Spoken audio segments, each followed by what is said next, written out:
Hari rikorerwa abana b'abakobwa n'abagore. Umusore w'imyaka 22 witwa Emmanuel Zirikana utuye mu kagari Kambabe arashinja Mukandori Veneranda umwarimukazi w'imyaka ikabakaba muri 60 y'amavuko kumuhohotera amugira umugabo we nyuma yuko uyu musore yamukoreraga nk'umukozi guhera ubwo yari afite imyaka 14. Ubuyobozi bw'aka kagari bushinjwa kumutererana burabihakana mu gihe ubuyobozi bw'umurenge wa Masaka bwo butangaza ko ngo bugiye kumufasha kubona ubutabera. Fidele Twiringiyimana yadutegura inkuru irambuye. Uyu musore Emmanuel Zirikana w'imyaka 22 tutazi neza nimba kwiye kwitwa umusore cyangwa umugabo aravuga ko nyuma yo gupfusha ababyeyi yavuye aho yaratuye mu karere ka Rulindo aza gushaka imibereho i Kigali, ariko aza guhabwa akazi ko mu rugo na Madamu Veneranda Mukandori uri mu kigero cy'imyaka 60 usanzwe ari n'umurezi ku rwunge rw'amashuri rwa Masaka mu mashuri abanza, aho yahembwaga ibihumbi 15 ku kwezi, ariko ngo aza kumugira umugabo amushukishije inzoga. Muri Kigali nta mabigenda mfite, nza gushaka akazi. Ndi gushaka akazi nsanga Mukandori Veneranda n'umwarimukazi. Amakazi namukoreye umwaka umwe muri 15 ku kwezi. Nyuma niho yaje kungira umugabo n'imyaka 12. Nyuma yaho hashize icyumweru nibwo nyina wabwiye ngo njye mu cyumba cye ko namaze umwaka ntaze mu cyumba cyo kwameze.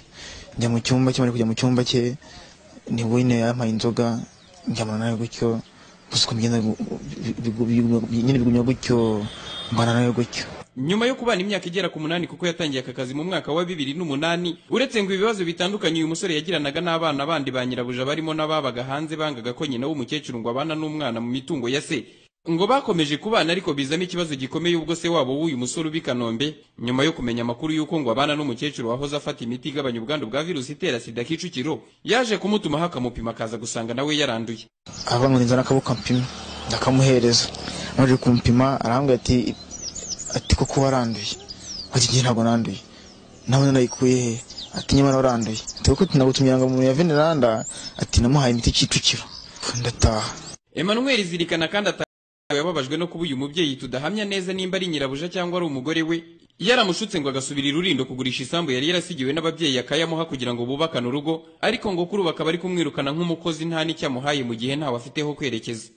Aha naho abana njye naga dushaka ko twubaka munsi y'urugo, ati credit yanjye nirangira mu kwa gatatu ati nibwo tuzubaka munsi y'urugo njye nawe tuve mu nzu y'abana. Ibyo ndabyemera ndagenda ndagurisha, maze kujya kugurisha 5 ndazizana.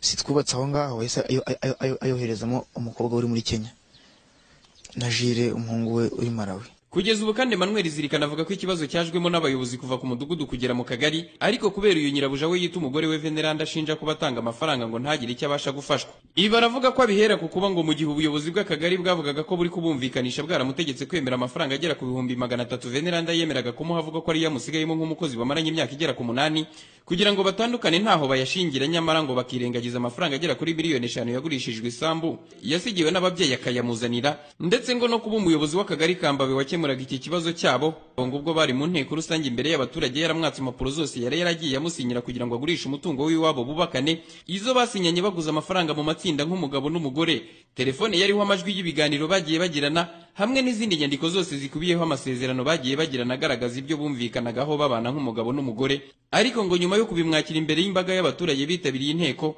akanga kubimusubiza ngo ahubwo akabiha nyirabuja baburanaga. Ubu ngo akaba adafite icyo yaheraho ajya mu nkiko cyangwa se mu zindi nzego z'ubuyobozi kugira ngo zimurenganure.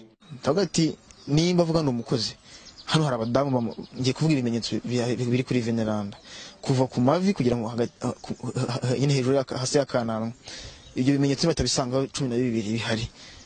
Ngo ndabandi umukozi ndataha. Ifu akagari yese vango hoya ngo uretse kubivuga ngo tuzaga gukora iperereza. Byango babenyetse ngo babika mu kagari. Babikwatse imbere y'inteko y'abaturage, abaturage barabizi. Barabizi, inteko y'abaturage bose barabizi. Ndabitanga ndataha.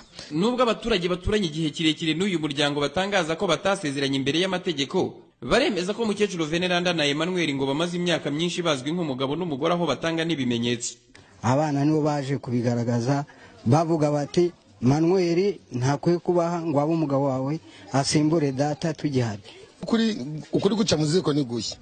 Ndabyibuka ngiye nsezerana yagenira uwo Manuel intebe nk'umugabo mu rugo ngo mpamaze imyaka myinshi, ariko igihe cyose nahagereye numvaga abantu bavuga ngo Manuel n'umugabo wa Veneranda. Ntago ari nk'umugore n'umugabo kuko ari igihe Veneranda yameseraga Manuel amashati akanateka bakajya no gusangira ku meza ngende guhinga. umunyamabanga nshingwabikorwa w'akagari ka Mbabe Kayiranga Patrick ushinjwa kunyereza impapuro za Emmanuel yakiriye imbere y'inteko rusange y'abaturage hamwe no gufata imyanzuro agendeye mu kwaha kwa Madame Veneranda kuri mikoro ya TV na Radio 1 yabanje guhakana ko ari we wakemuye iki kibazo avuga ko cyakemuwe nabo yasimbuye, ariko nyuma yo gushinjirwa na Emmanuel ndetse n'abaturage bari ku biro by'akagari yahise ahakana ibyo kunyereza izi impapuro ndetse anatangaza ko ubwo yakemuraga iki kibazo ngo yumvikanishije aba bombi ku mafaranga agera ku 300,000 yagombaga guhabwa Emmanuel ubihakana, ariko abajijwe nimba hari inyandiko mvugo z'uburyo byakemuwe atangaza ko ntazakozwe. Izo nyandiko nta nizo tuzi twebwe. Abaturage baduhaye amakuru ko bari mu nteko kandi ko mwakiriza impapuro babizi mu nteko muzimusabye. Abo baturage barabeshyira ubuyobozi. Barabeshya. Gitifu yaravuze ngo zana ibyo byangombwa byose, noneho kuwa gatandatu tuzazana komite, noneho ibibazo tubikemure. Umwana ibyangombwa barabimwaka byose abitangira mu nteko, anga abantu bose barabizi ko ayitanga. Ndanabivuga kuri TV ndanishinga natanga ruswa n'ibyo bintu byamumunze mu mutima we. Ubwo TV na Radio 1 twageraga ku rwunge rw'amashuri rwa Masaka uyu mubyeyi bamwe bita Mukecuru Veneranda akorera mu masaha y'akazi, ubuyobozi bw'ishuri bwatunguwe nuko ubwo bwajyaga kumureba kugira ngo avugane n'itangazamakuru mu ishuri yarimo yigishamo mu minota mike bwamubuze muri iri shuri ndetse bukanasanga telefone ze zose yazikuyeho, aho n'abanyeshuri yakagombye kuba yarimo kwigisha bagaragaye bari bonyine.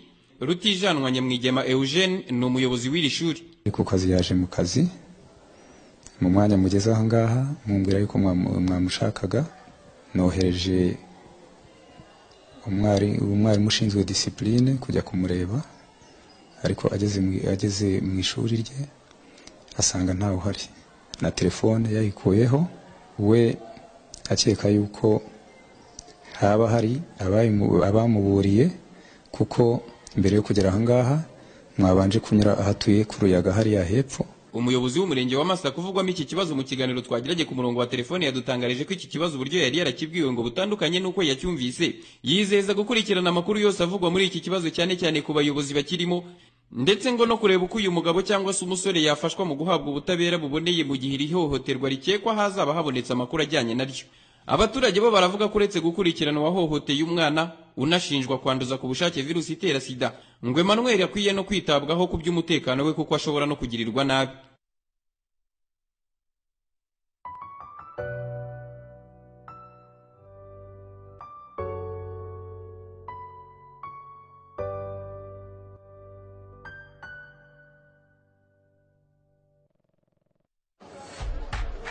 Urumva atari byiza se?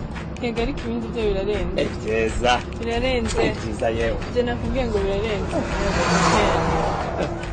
Byo ushobora kohereza nga nakira amafaranga aho n'abandi bose kumva bitarenze se? Nabihakanye se. Ariko rero ko ni agent muri quartier